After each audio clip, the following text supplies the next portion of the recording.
La banda captaba personas de muy bajos recursos, luego la trasladaban a un lugar, le apoyaban las extremidades izquierdas sobre 2 tacos de madera y con un fierro procedían a aplicarle golpes hasta producirle fracturas, en algunos casos fracturas expuestas.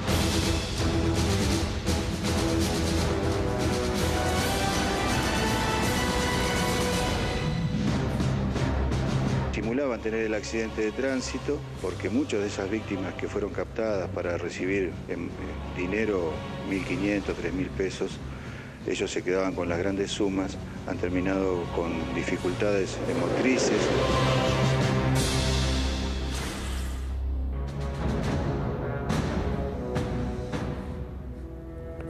Muy buenas noches, esto es El Expediente.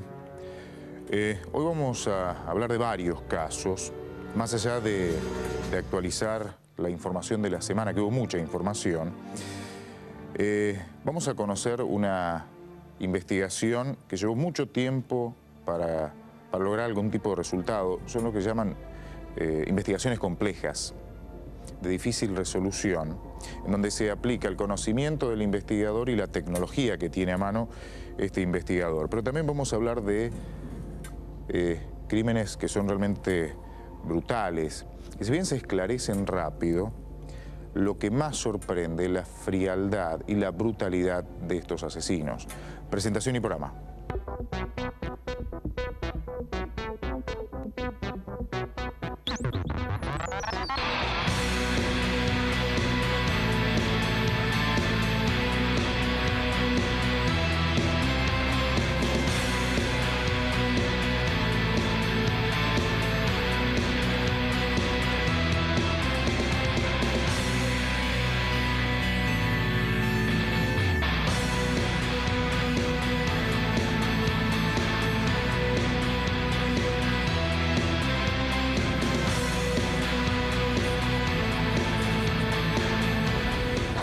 Primer bloque de El Expediente.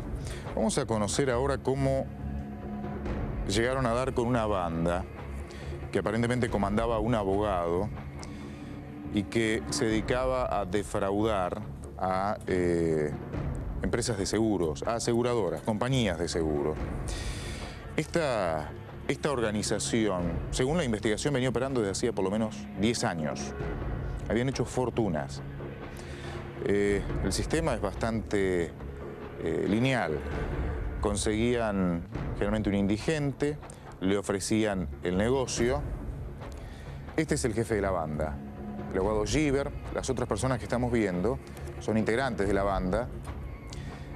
Conseguían indigentes, el contacto era esta mujer.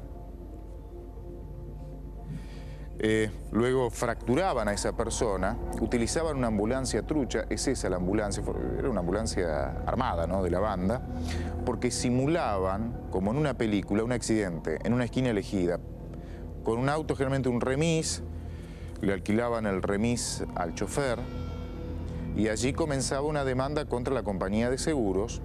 Estos documentos que estamos viendo son documentos de la causa, que finalizaba con una indemnización, obviamente un juicio civil y una indemnización. A quien le fracturaban la pierna, por ejemplo, le daban 2.000, 3.000 pesos y le hacían firmar un poder absoluto cuyo beneficiario, o a nombre del abogado cuya foto veíamos recién, quien era el dueño del negocio. Fíjese las viviendas que fueron allanadas, viviendas compradas aparentemente con el dinero de esos fraudes. La investigación la hizo una fiscal junto con la policía de la DDI de San Isidro. Tenemos un informe preparado para que usted entienda cómo fue esta investigación. Lo vemos.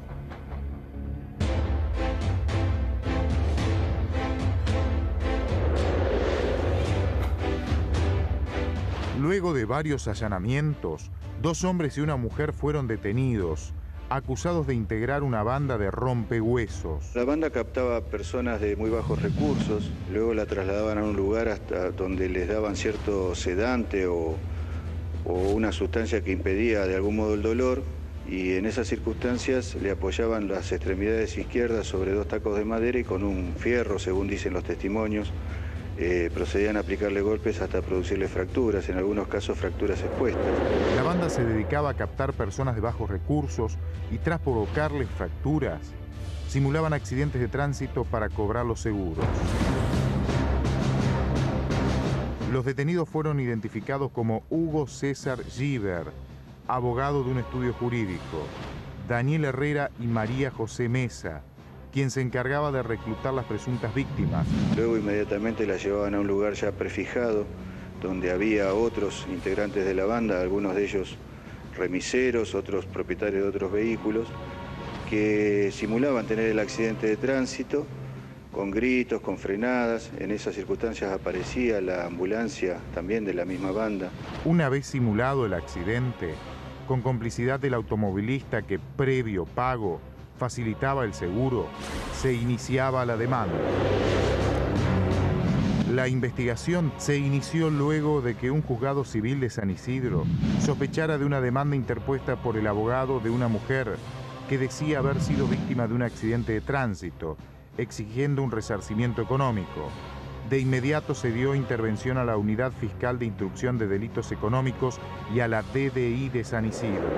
Y luego venían las demandas contra las compañías de seguro, una banda por demás desalmada, porque muchas de esas víctimas que fueron captadas para recibir dinero, 1.500, 3.000 pesos, ellos se quedaban con las grandes sumas, terminaron con impedimentos para trasladarse en su movilidad, han terminado con dificultades motrices. La organización contaba con peritos que asesoraban a las víctimas y por las demandas exigían un mínimo de 70.000 pesos.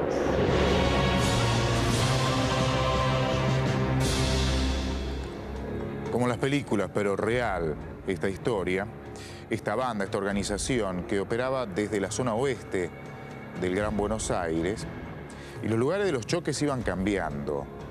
Elegían distintas esquinas, estudiaban el lugar, según está en la causa, según está en el expediente. Llegaba el auto, había una frenada, gritos, aparecía la ambulancia y aparecían vecinos que terminaban muchas veces declarando como testigos. Y en realidad el accidente nunca había, o el choque nunca había existido.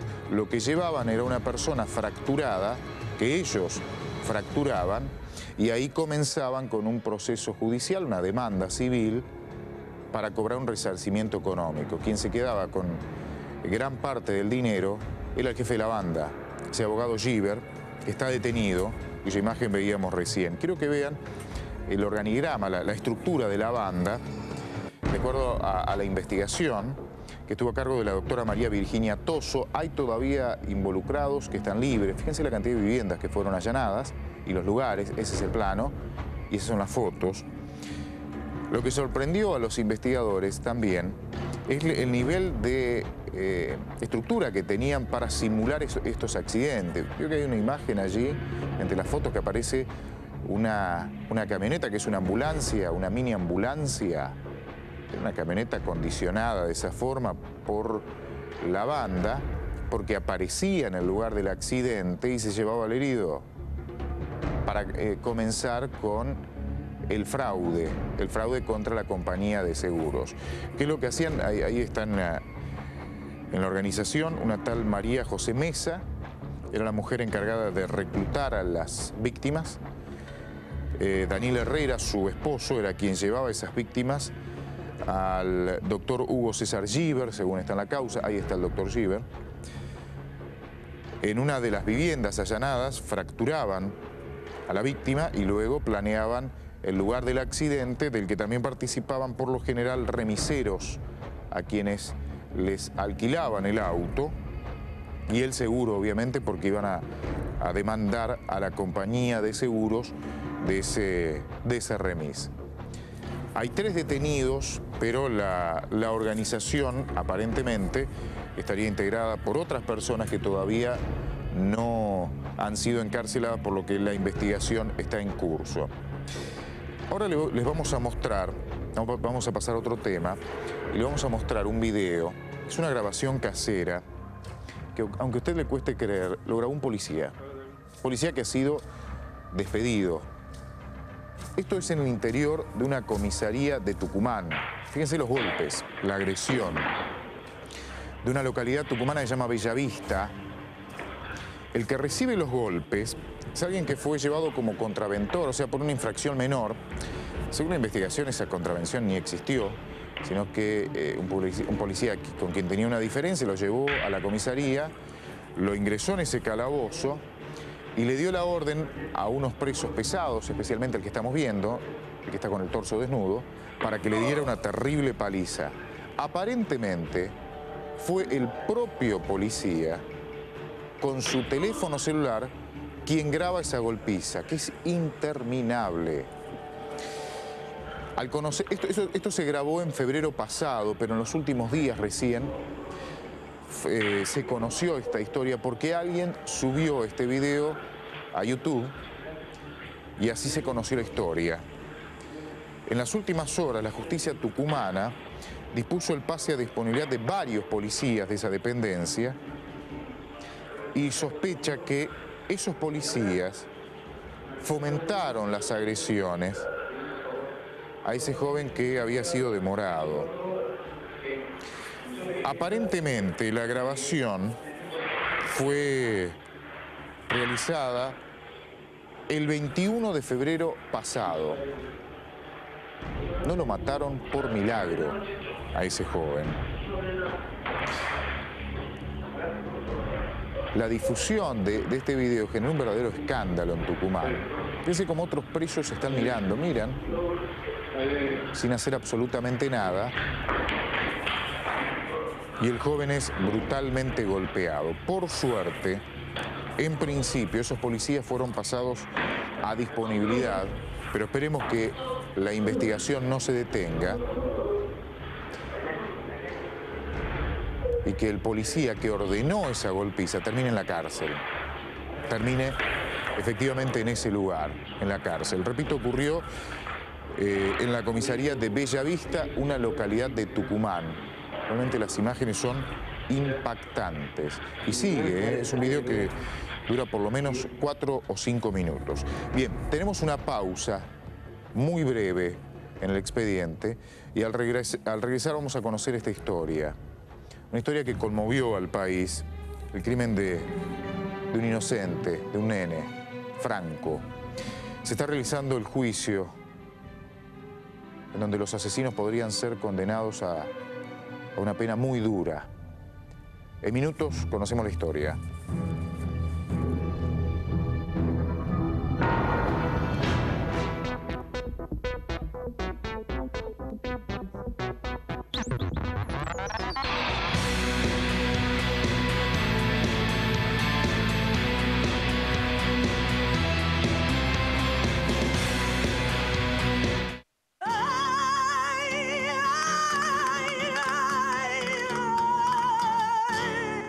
Lo que comiste también puede hacerte doler la cabeza. Uvasal doble acción, antiácido y analgésico con paracetamol para el dolor de cabeza, que se absorbe 2 veces más rápido. Uvasal doble acción, doble alivio efervescente. Presentamos el nuevo lavavajillas Ayudín antibacterial. Extende tu protección a la cocina, eliminando el 99,9% de las bacterias. Ayudín, más amor, menos enfermedades.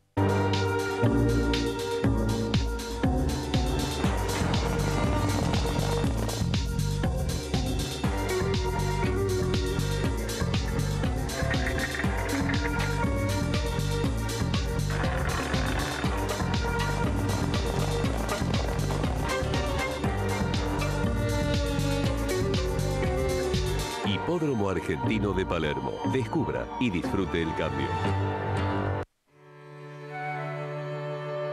El secreto del inigualable sabor de Cachamate es resultado de un delicado proceso de su yerba y sus hierbas finamente seleccionadas. Yerba mate Cachamate, el sabor del buen mate.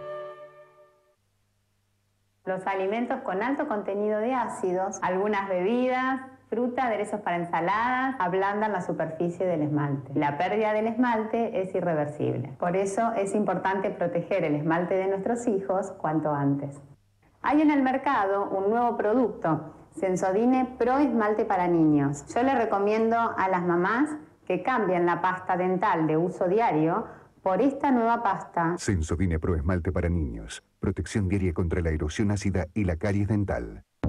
Ahora toda la eficacia de Rexona Sportfan, también en jabón. Desodorante antitranspirante Nivea Silver Protect. Su fórmula con iones de plata combate las bacterias que generan mal olor. Ahora en 2 fragancias. Silver Protect de Nivea for Men. Lo que los hombres quieren.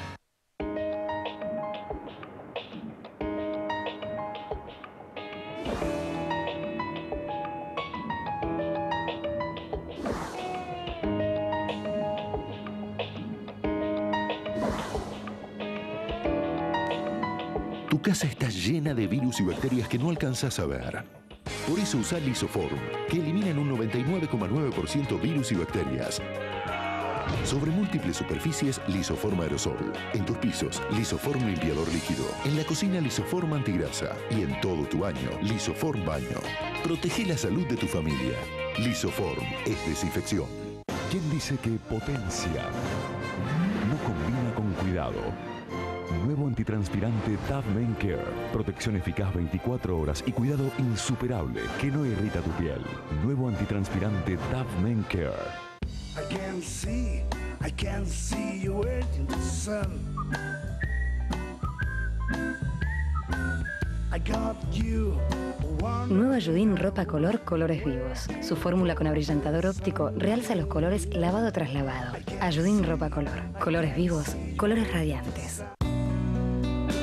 Cuando sentís tu piel verdaderamente suave, siempre puede haber un encuentro. Nivea Soft Body Milk. 24 horas de humectación restauradora en una textura ultra liviana de rápida absorción. Nivea Soft Body Milk, porque belleza es cuidado.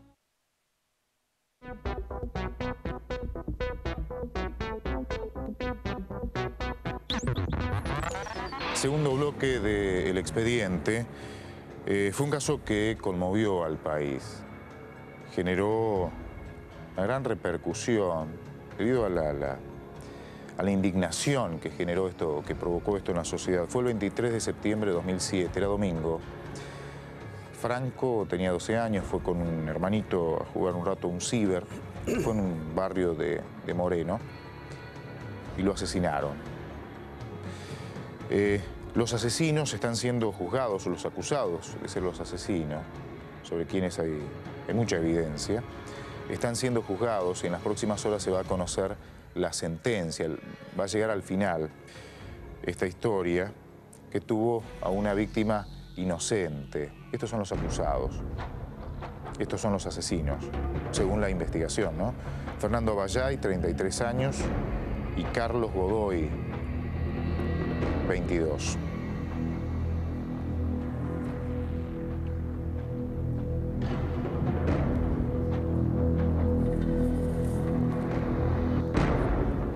Franco tenía 12 años, Claudia era su mamá. Buenas noches y gracias por venir. ¿Qué sintió cuando vio a los asesinos en el juicio en estos días? En realidad, cuando pensaba que iba a llegar el juicio, no quería estar viéndolos, ¿no? Pero gracias a Dios, como dije desde un principio, nunca albergué sentimientos de odio ni de venganza. Y eso me permite llegar al juicio con mucha paz y poder sentarme y mirarlos y no sentir absolutamente nada. Solo estoy buscando justicia. Y a veces los miro esperando que me miren, porque el interrogante mío es cómo estas dos personas pudieron quitarme lo que me quitaron. Recordemos que Franco había ido con su hermanito, con su otro hijo, que era el cumpleaños, ¿no? Era el cumpleaños de Elías. Era el cumpleaños de Elías. Y por eso usted lo había dejado ir un rato al ciber. Sí, era la segunda vez que iba en ese ciber. Ellos habitualmente no salían de casa, no iban a ningún lado. Ese día fueron porque tenían un permiso especial por ser el cumpleaños de Elías. Y bueno. fue de tarde, tipo 3, 3 y media de la tarde. Yo miré la hora cuando salieron a las 3 en punto y recuerdo que les dije que no pagaran una hora porque en 10 minutos los iba a ir a buscar. Y bueno, antes de que se cumplieran los 10 minutos me avisaron que habían asaltado el ciber y que a Franco le habían pegado, me dijeron. Pero yo pensé, le pegaron un empujón, me pegaron un golpe. Nunca esperé llegar y encontrarme con mi hijo en un charco de sangre, muerto. Recordemos que su hijo no lo intentaron asaltar, él ni siquiera era la víctima del asalto. Fueron a asaltar el ciber. Su hijo era un cliente. Él estaba jugando y no se dio ni cuenta. Franco tenía puestos los auriculares. Lo lógico, si hay lógica en todo esto, hubiera sido que el herido, no el muerto, Dios no quiera. El del ciber, ¿no? Si hubiera habido una víctima, debería haber sido o el dueño del ciber o su empleada. No mi hijo, no el hijo de nadie. Sí, seguro. Estamos también con los abogados querellantes que representan a la familia de Franco. Muy buenas noches, gracias por venir. Gracias a ustedes. La discusión en primer momento me parece era si se le había escapado el tiro o había disparado a matar, cosa que me parece ya no quedan dudas. La hipótesis de la defensa en todo momento ha sido la de un tiro que se ha escapado para poder apoyar un homicidio en ocasión de robo, cuya pena naturalmente es muy inferior al homicidio criminis causa, que es el que nosotros propugnamos, ¿no? Entonces, la acusación nuestra va por un homicidio por despecho, por venganza, por no haber obtenido el resultado que pretendían obtener, la cantidad de dinero que pretendían llevar. O sea, fueron a buscar plata. Fueron a buscar plata. No había suficiente obtuvieron la cantidad de dinero que pretendían, dado que hacía muy poquito rato se había retirado la recaudación.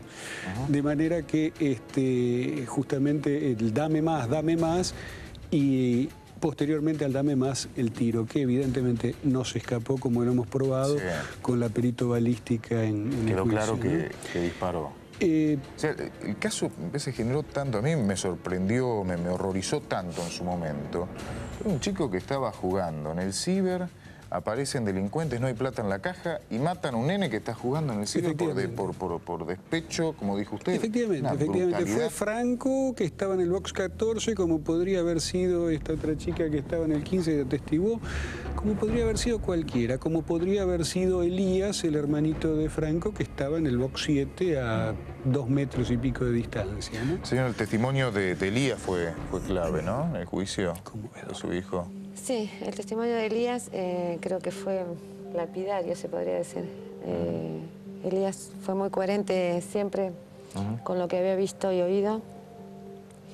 Y bueno, y siempre mostró mucha entereza. En ese momento, cuando pasó el hecho, él tenía 11 años. 11 años, cumplía ese día. Recuerdo que él no tuvo dudas en identificar a esta persona cuando tuvo que declarar en comisaría. Él declaró solo. Muy valiente, pese a la edad. Muy valiente. La verdad, a mí cuando yo lo encuentro, que voy hacia el ciber, inmediatamente cuando él me dice, le pegaron un tiro a Franco. Y yo le pregunto, ¿quién? Y él me dijo, un hombre morocho con una cicatriz en la cara. ¿Quién, Elías? No lo conozco, me dijo, pero estaba vestido de tal manera. Fue muy claro, desde un momento él vio todo y pudo guardar en su memoria los detalles y todo esto, ¿no?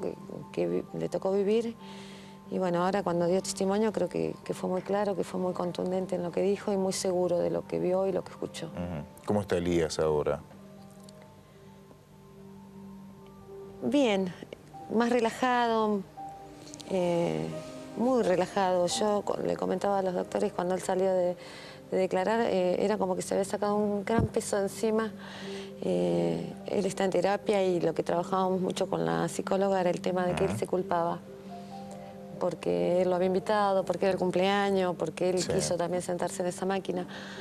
Y bueno, siempre le dijimos que acá hay un solo culpable. Que son los asesinos, obviamente. Que son los asesinos. La ansiedad que tenía por declarar. Sí, sí, estaba muy ansioso. Él quería decir lo que había visto, sabiendo, como me dijo él, me sorprendió antes del juicio porque yo hasta último momento le preguntaba si estaba seguro querer declarar. Y me dijo, esto es algo que tengo que hacer por el gordo. yo voy a ser los ojos y la voz de Franco. Y bueno, ante ese argumento y viéndolo tan contenido, tan cuidado, lo dejé que declarara y creo que fue para bien. No obstante ello, garantizaron, y así fue, que Elías declaró sin los imputados presentes, que fueron sacados de la sala del tribunal, y esto es importante porque anima a otros testigos que son víctimas de tantos hechos que ocurren todos los días y que pueden tener las garantías de declarar sin la presencia de los acusados, especialmente si son niños. Si son chicos. Si son chicos. Bueno, evidentemente esto fue muy importante porque le dio una gran tranquilidad. Y además tenemos que mencionar que lo que él testificó, que podía ser de alguna manera cuestionado porque es el hermano de la víctima por la escasa edad, tenía 11 años cuando ocurrió el hecho, fue totalmente ratificado por los demás testigos. ¿No? Hubo obviamente una actividad de la defensa de los imputados por desvirtuar la declaración de él, pero la declaración quedó absolutamente sólida por los demás testigos, los restantes, incluida una de las niñas, de las jóvenes que estaba sentada al lado de él, que se dio vuelta cuando escuchó la explosión, que ocurrió a pocos centímetros de ella, y vio exactamente lo mismo que vio él, la posición del sujeto que disparó con el arma empuñada, la declaración de una de las chicas que estaba atendiendo un kiosco dentro del ciber, que refirió haber visto lo mismo que declaró Elías cuando inmediatamente del disparo, el que disparó lo agarra a su socio, lo agarra de la ropa para sacarlo y huir. Y tenemos que mencionar también que este no fue el único hecho. Cuando estos sujetos salen de cometer el homicidio, van a pocas cuadras de ahí, y esta vez no el que le disparó a Franco, sino su socio, con la misma arma, probablemente, le martilla en la cabeza a otros niños. O sea que estos sujetos realmente tienen una fijación, terrible. Mataron a un niño de 12 años y siguieron cometiendo delitos. Pero específicamente agrediendo a los niños. A los chicos. Había adultos presentes. Justamente ese es otro argumento importante. Ahí están los acusados. Es otro argumento importante a tener en cuenta. O sea, la persona a la cual se le escapa un tiro, y un tiro que se escapa y que termina con el homicidio de un chiquito, no continúa posteriormente, o sea, pocos minutos después asaltando en otro local y amartillando el arma sobre la cabeza de otra nena, ¿no? O sea, no les importó nada, nada. Efectivamente. Ahí están los acusados en el hospital cuando lo detuvieron, ¿no? Bueno, este sujeto que están viendo en ese momento no es el que disparó. No es el que disparó, no es el que apretó el gatillo, pero sí es el que le facilitó el arma, le marcó el lugar, lo instruyó y lo impulsó a que dispare. Por eso nosotros lo imputamos de autor mediato, o sea, como si hubiera disparado él. Porque se valió de su socio para hacer algo que él quería hacer. Le cabe la misma pena. Este es el autor material. Este es el autor material, efectivamente. Este es el autor material. Este es Abayay. Abayay. Sí. De 33 años. 33 años. Con antecedentes, ¿no? Ya venían con varios antecedentes. Ambos con antecedentes, sí. Esas son las cosas que resultan también incomprensibles, ¿no? Con varios robos, con condenas. Me imagino la sensación que le queda a usted. Si ese hombre hubiera estado en la cárcel, su hijo estaría vivo. Bueno, yo siempre digo que en el crimen de Franco hubo más de un culpable. Que cuando Abayay efectúa el disparo, no lo efectúa solo. Yo considero que los jueces que firman libertades condicionales en casos como el mío o en otros nos convierten a todos en víctimas potenciales, liberando sujetos de alta peligrosidad como estos dos. Porque yo digo, las penas, ¿no? Entiendo los derechos humanos, entiendo los derechos de los presos, todo lo que la gente me quiera decir, pero creo que si se hubiera actuado de acuerdo a la ley escrita, tantos años, cumplirlos, hoy yo no estaría lamentando la muerte de él. Si nadie respetó los derechos humanos de Franco. Pareciera que los derechos humanos de mi hijo o no era humano o no tenía derechos, no sé. No eran tan importantes. No eran tan importantes. Pero yo reclamo, sí, es verdad, deben existir los derechos humanos. Elías tiene derecho a tener una vida plena, tenía derecho a ir a jugar el día de su cumpleaños. Y yo a veces digo, me quitaron un hijo y le arruinaron la vida al otro. Esto es como una muerte anunciada. Y lamentablemente hasta que los jueces funcionar bien el sistema judicial. Las leyes, digo, están bien redactadas. Muchos dicen, no, porque tienen que cambiar las leyes. No, las leyes no tienen que cambiar. Tienen que ser bien aplicadas. Ese es mi criterio. Sí, sí, sí. Mire, Pablo, en fase de investigación penal preparatoria, usted sabe perfectamente, es la fase que antecede al juicio oral, nosotros tenemos cosas que realmente son aberrantes, no tienen sentido. Particularmente es en el caso personal nuestro, de nuestro estudio, nosotros tenemos un asesino confeso, con miles de testigos y demás, en Florencio Varela, que hasta hace muy poco tiempo atrás que hemos pedido una revocatoria a la morigeradora, estaba en libertad. ¿Correcto? Por el otro lado tenemos un chico de 20 años que jamás utilizó un arma, que no existen ni siquiera pruebas de haya cometido un robo en la casa de un vecino, que desde el 25 de diciembre está preso y todavía no logramos excarcelarlo. Y ese chico, por supuesto, en las condiciones en las que funcionan nuestros penales, el día que salga, muy probablemente sí va a tener suficiente resentimiento como para empuñar esa arma que jamás empuñó. Sí, o sea, está todo al revés. Todo al revés. Y lo que preocupa que semejantes asesinos, seguramente cuando pasó por la cárcel ya el perito, el psicólogo, el psiquiatra que vio a Vallay, se va a dar cuenta que era un asesino en potencia. Y no hicieron nada por salvar la vida de Franco. En realidad, Vallay y el otro tenían 30 años promedio en la fecha de los hechos, hace 3 años, pero llevaban ya más de 10 años de prisionizados, ¿no? Ya habían estado muchísimos años en prisión los dos, entrando por robos simples, por hurtos, por cosas menores si se quiere, pero como bien sugiere mi colega, la cárcel, lejos de cumplir la función que debe cumplir, se encargó de formar personas más peligrosas que cuando entraron. O sea, la cárcel fue una escuela de delito y esto es lo que debemos modificar. Coincido con lo que dice Claudia, las leyes están, la libertad condicional es una ley, es un derecho que tienen los imputados detenidos, también está la obligación de hacer todos los estudios necesarios para concederla, porque la ley los prevé, dice que si no dan resultados positivos no se puede conceder. No obstante ello, obviamente que no se puede asegurar cuando se le concede un derecho, ¿no? Un beneficio a una persona detenida, que no vaya a cometer otro delito, como no se puede prever que una persona honesta cometa un delito. Las leyes no están para eso, pero sí el sistema carcelario debería cumplir una función, que es la que dice la Constitución, no formar delincuentes peligrosos, sino propender a la reeducación, a la resocialización y a la reinserción cuando salgan, con un trabajo digno, con estudios. Como muchos detenidos, tenemos que decirlo también, la mayoría de los detenidos en este momento en la provincia de Buenos Aires están estudiando o trabajando. Sí. Bueno, el lunes, Claudia, es el final del juicio. Los alegatos, posiblemente la sentencia, posiblemente la condena dura contra los asesinos y a partir de ahí, ¿qué?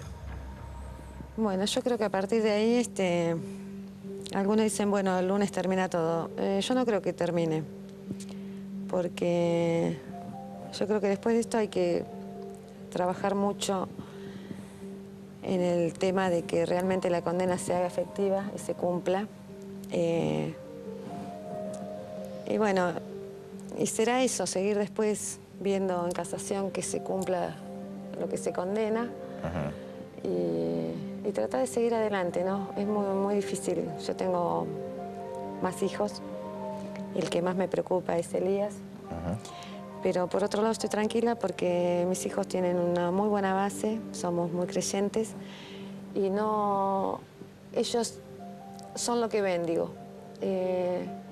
Yo no tengo odio en mi corazón, realmente no busco venganza, pero sí justicia. Y a veces digo, lo que para mí sería justo es que así como Franco se pudre bajo tierra, estas personas se pudran en la cárcel, porque hay una línea que uno no debe cruzar, porque si se cruza no se vuelve, y es cuando le quitas la vida a otra persona. Para mí ya no hay vuelta atrás. Gracias por haber venido. Gracias por haberme invitado. Gracias. Bueno, tenemos una pausa muy breve y al regresar vamos a conocer esta segunda historia.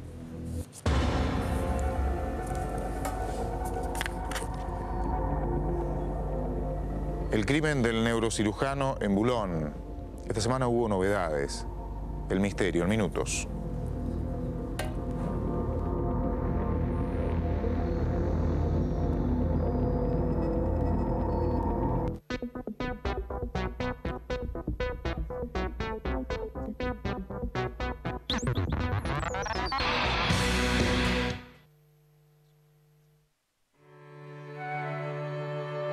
El secreto del inigualable sabor de Cachamate es resultado de un delicado proceso de su yerba y sus hierbas finamente seleccionadas.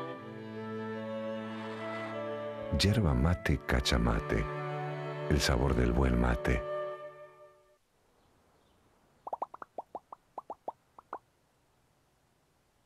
Bubble pop, bubble bubble pop, blip blap blop, bubble bubble pop, bubble blip blop, bubble bubble pop, bubble bubble bubble bubble pop, bubble pop, bubble bubble pop. Drive, máxima blancura en cada burbuja de oxifrescura. Bubble bubble bubble bubble pop, plop. Drive.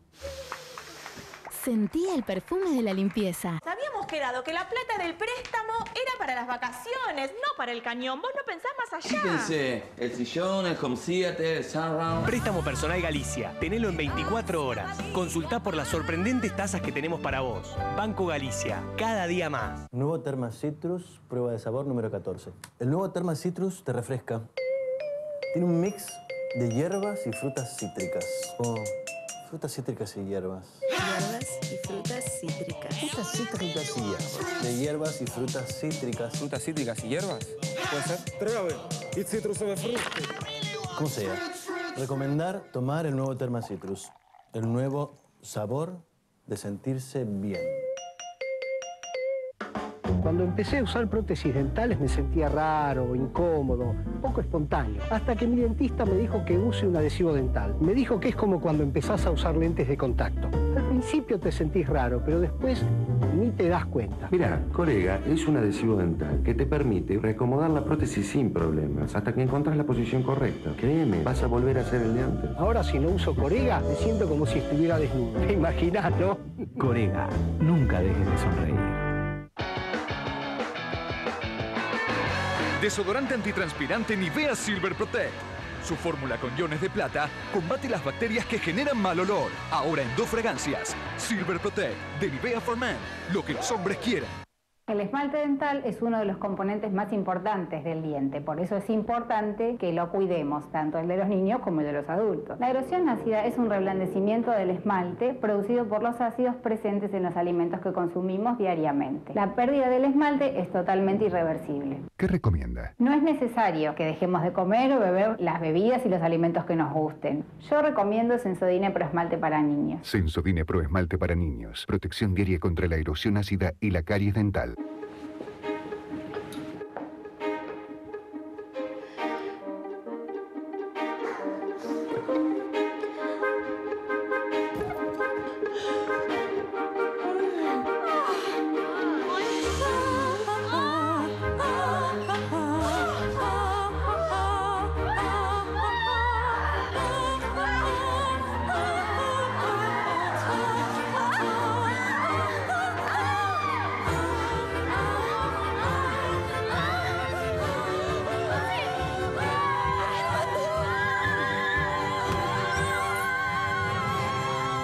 Alto Palermo, pasión de mujeres.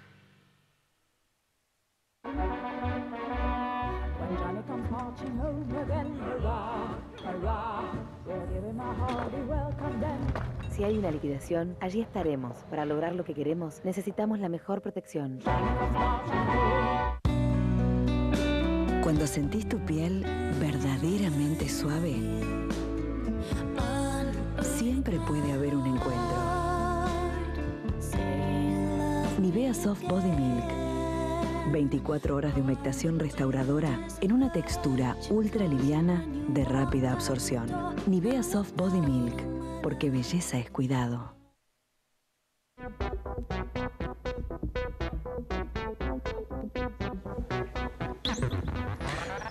Último bloque del expediente. El crimen del médico neurocirujano Claudio Urbina es un misterio. Todavía presenta muchos interrogantes para los investigadores, aunque comenzó a esclarecerse poco a poco en los últimos días. Usted recuerda rápidamente la historia. Abril pasado, en los últimos días de abril, Urbina, luego de practicar una operación, de operar en San Martín, llegó a su casa de Bulón. Todo lo que ocurrió quedó grabado en estas cámaras de seguridad de San Isidro. Baja del auto, hay un auto que lo está esperando, de ese otro auto bajan dos delincuentes, uno con un fusil FAL, disparan, lo matan y huyen. Poco después se conocería una segunda historia relacionada a este caso. Urbina estaba actualmente casado con una abogada con quien vivía en ese lugar y tenía una hija. Era su segunda pareja, su segundo matrimonio. Se había casado muy joven en su Corrientes natal con una médica psiquiatra que se llama Gladys Noemí Polich, con quien tuvo un hijo, adolescente, actualmente adolescente. Esa mujer, luego de distanciarse, entabló una relación con un ciudadano mexicano, David Galicia Caracas, es su nombre. Incluso se fue a vivir un tiempito a México, pero aparentemente las cosas no funcionaron y ella regresó. El pasaje de regreso para ella y la nena que ella tiene con ese ciudadano mexicano, lo pagó Urbina, su exmarido. Esto generó todo tipo de interpretaciones y fundamentalmente generó una declaración de Gladys Noemí Polich, que dijo, palabras más, palabras menos, que quien estaba muy celoso era su marido, su última pareja mexicana, que había amenazas, que probablemente él haya contratado un sicario o sicarios para enviar a matar a Urbina. Lo que pasó esta semana encaminó la investigación hacia otro lado, aunque el misterio sigue. A ver, ¿qué pasó? Luego de un tiroteo, cayeron dos delincuentes. Uno de ellos, un tal Ferrari, en otro hecho. Es un delincuente muy pesado y estaba siendo investigado, cayó muerto, ¿no? Investigado por este asesinato, el asesinato de Urbina. ¿Qué es lo que pasa? ¿Qué es lo que pasa? Se cree que esta banda asesinó a Urbina, la banda que cayó esta semana, pero que no estaría detrás, no habría alguien que haya contratado el crimen, y mucho menos David Galicia Caracas, que aparentemente, según los investigadores, no tiene nada que ver con el caso, no tiene nada que ver con el caso. Terminó siendo un damnificado más por esta situación. David Galicia, en las últimas horas regresó a México, en donde actualmente se encuentra y con quien estamos en comunicación telefónica. Señor Galicia, muy buenas noches, gracias por atendernos. ¿Qué tal, señor Kaplan? Muy buenas tardes. Bien, ¿cómo recibió usted en los últimos días esta noticia de que aparentemente detuvieron a quienes habrían asesinado al doctor Urbina y que esto demuestra claramente, porque entre esa banda y usted nunca hubo ningún tipo de contacto, quiere decir que usted no contrató a nadie, que usted no tuvo nada que ver con el crimen? Obviamente me da mucha más tranquilidad, sin embargo yo sé que este hecho no devolverá un ser querido a las personas que le aman y le necesitan. Y bueno, con agrado veo que las cosas se van aclarando y que yo no tengo ningún vínculo con ninguna banda delictiva, puesto que mis orígenes y mis principios jamás han sido los de una persona que sea falta de valores morales. David Galicia, usted tenía también un conflicto con su exmujer, la doctora Gladys Noemí Polich, que está en Corrientes. ¿Y usted puede o no puede ver a su hija? Legalmente sí estoy autorizado para ver a mi hija. Bien. La doctora Polich se había opuesto a esto. Finalmente ella reconoció que bueno, el estado de angustia que generó la noticia del asesinato del doctor Urbina la había hecho entrar en shock, y además ella me confirmó que dichas declaraciones también habían sido alentadas por los abogados que en su momento a los que había solicitado asesoramiento, y bien. Bueno, fue muy fácil. Cuando dice, ellos. Disculpe la interrupción, David Galicia, cuando usted dice que habían alentado a esas declaraciones, usted hace referencia puntualmente a las declaraciones en que ella lo acusa a usted de ser el autor intelectual del asesinato, directamente. Así es, así es.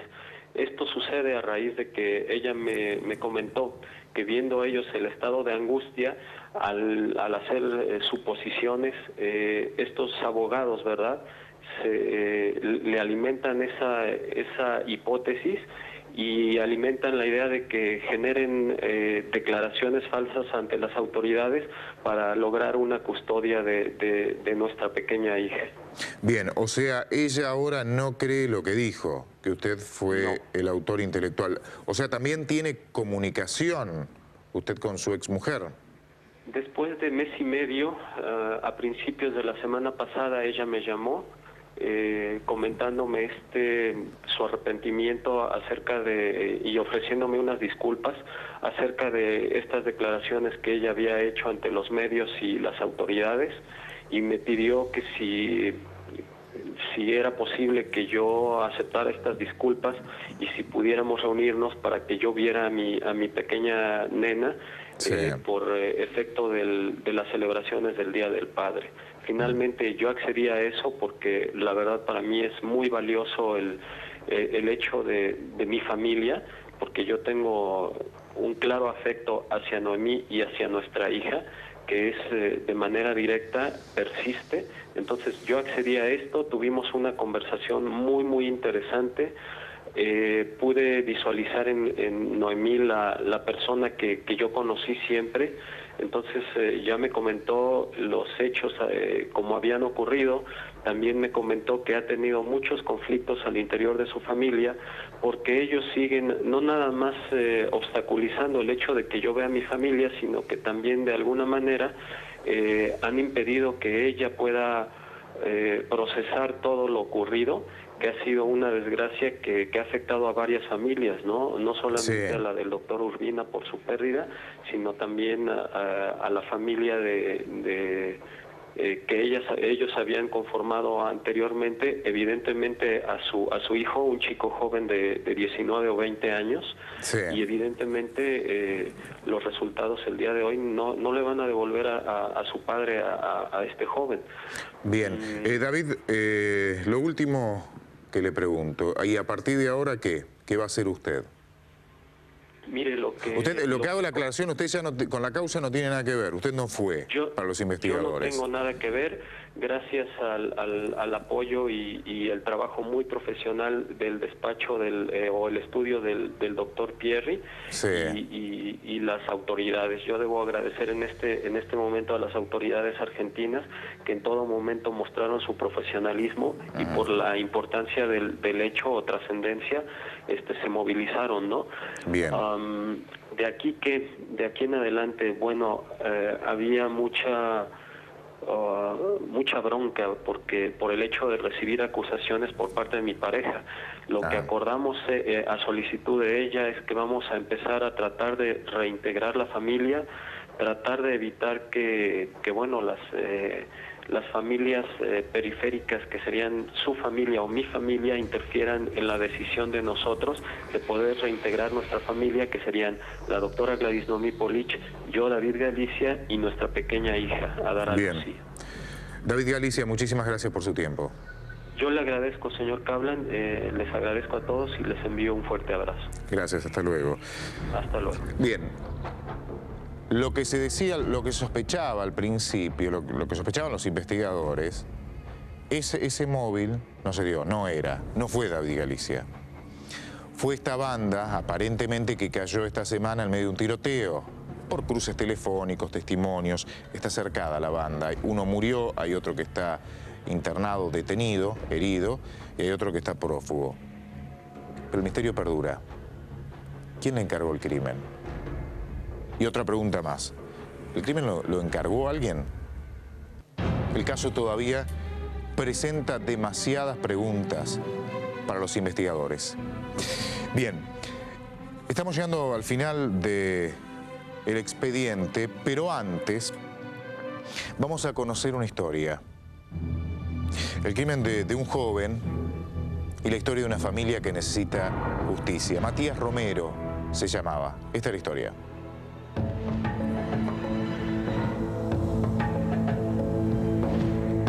Matías tenía 20 años el día del crimen. Era un joven tranquilo que vivía en José León Suárez, San Martín. La última vez que lo vi a Matías fue el 24 de enero del 2009. Vine de trabajar y almorzamos juntos y él ese día estaba a punto de irse a bailar. Y bueno, después me enteré de eso. Me enteré de lo que había pasado, me fueron a buscar. En enero de 2009, Matías salió a bailar junto con sus amigos. Pero antes de salir, un llamado lo detuvo. Le avisaban que un joven con el que estaba peleado quería hablar con él en su casa. Según lo acusaban, que él había pegado al hijo del asesino, y él fue a aclarar que no tenía nada que ver. Que no... Fueron con el amigo y hasta la casa de Carlos Rolón, porque él quería declarar, le hacían causa que él había pegado al hijo. Pero él fue a declarar eso, mi hermano.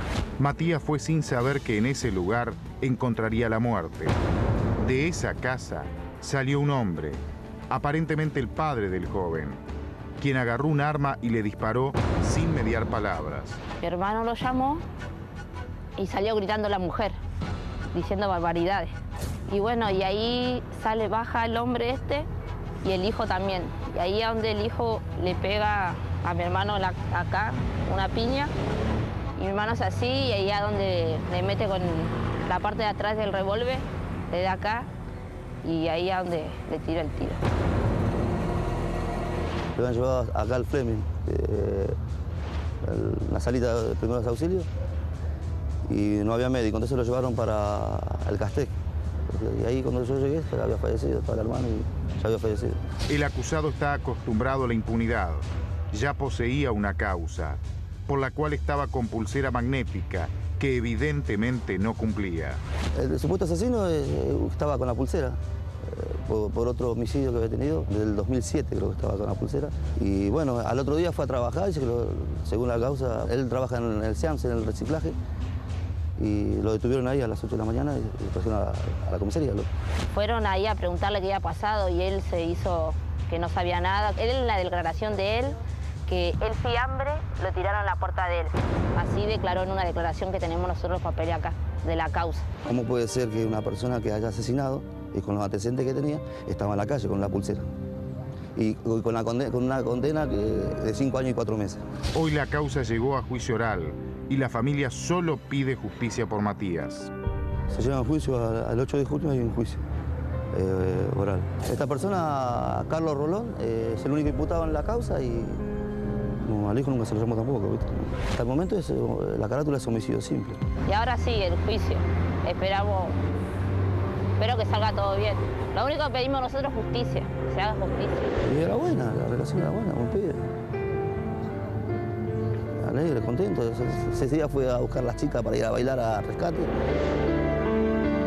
Lo único que pido es que se haga justicia y que pague por lo que hizo. Yo sé que no me lo devuelve mi hermano, pero tiene que pagar. Toda la gente lo quería. Se crió ahí en el barrio. Y como un chico muy bueno, es mi hijo. Mucho amor, no sé.